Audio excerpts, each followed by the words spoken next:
చేయొద్దు. నేను లొంగిపోతాను. నేను సరెండర్ అయిపోతాను. ధర్మ, నన్ను చంపొద్దు. నన్నేం చేయొద్దు. ధర్మ, ప్లీజ్.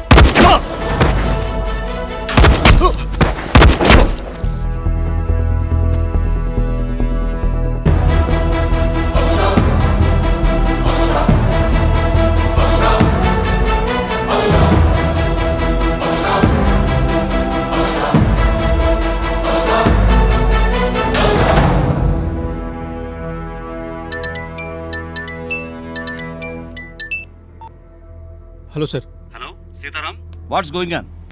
నేను విన్నది నిజమేనా? అవును సార్, మా వెహికల్స్ మీద అటాక్ జరిగింది. చార్లీ తప్పించుకున్నాడు సార్. వాడు మిస్ అయ్యి కూడా ఎక్కువ టైం కాలేదు సార్. వాడు ఎంత వెళ్ళినా 40 కిలోమీటర్ రేడియస్ లోపే ఉంటారు సార్. ఇమీడియట్గా అన్ని పోలీస్ స్టేషన్స్కి ఇన్ఫర్మేషన్ పంపండి సార్. అలాగే టౌన్ అంతా అలర్ట్ చేయండి. It's ridiculous. అంత టైట్ సెక్యూరిటీలో చార్లీ అంత ఈజీగా ఎలా తప్పించుకున్నాడు? సార్, వాళ్ళు చాలా ప్లాన్డ్గా వచ్చారు సార్. ఆ టైంకి ధర్మ వచ్చి మమ్మల్ని సేవ్ చేశాడు. ఆ ఫైరింగ్లో వాళ్ళ మనుషులంతా చనిపోయారు సార్. ధర్మనా? ధర్మ ఆ టైంలో అక్కడెందుకున్నాడు? తెలీదు సార్.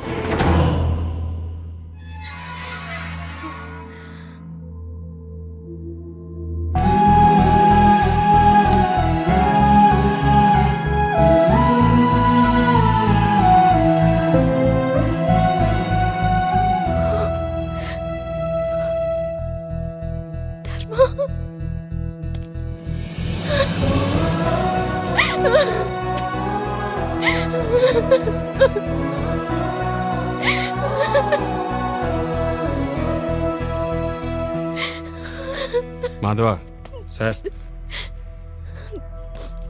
హారికని ఇంటికి తీసుకెళ్ళు. Okay sir. వెళ్ళు, భయపడకు. రండి మేడం. మరి నువ్వు? నాకు మిగిలిపోయిన పని ఒకటి ఉంది. నువ్వు వెళ్ళు. రండి మేడం, రండి.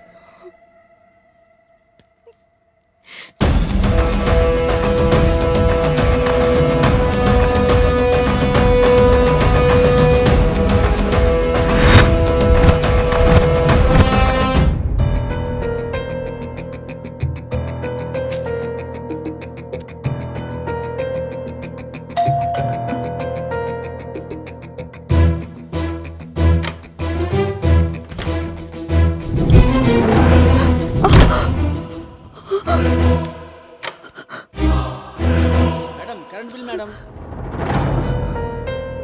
మేడం, తలుపు తీయండి. Madam, current bill.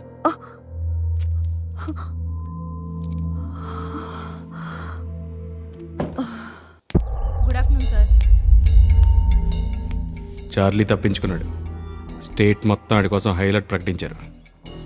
నువ్వు చెప్పినట్టుగా ఖచ్చితంగా వాటి దుబాయ్ పారిపోవడానికి ప్లాన్ వేస్తుంటాడు ఒంటరిగా. ఏంటి, నిన్ను వదిలేసి ఒక్కడే వెళ్ళిపోతున్నాడని ఫీల్ అవుతున్నావా? వాడి ప్రాణం కంటే వాడికి ఏది ఎక్కువ కాదు. నీకు ఆప్షన్ ఇస్తున్నాను సేరా. నువ్వు నాకు హెల్ప్ చేస్తే జైల్లో నుంచి త్వరగా బయటపడేస్తాను. నువ్వే ఆలోచించుకో.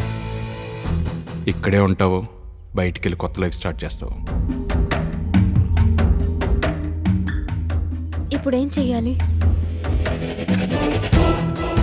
చార్లీ తన వాల్యుబుల్స్ కలెక్ట్ చేసుకోవడానికి ఖచ్చితంగా తన లాకర్ ఉన్న చోటుకు వెళ్తాడు. ఆ లాకర్ ఎక్కడుంది? చార్లీకి అవుట్స్కర్ట్స్ లో ఒక సీక్రెట్ గెస్ట్ హౌస్ ఉంది. తన లాకర్ అక్కడే ఉంటుంది.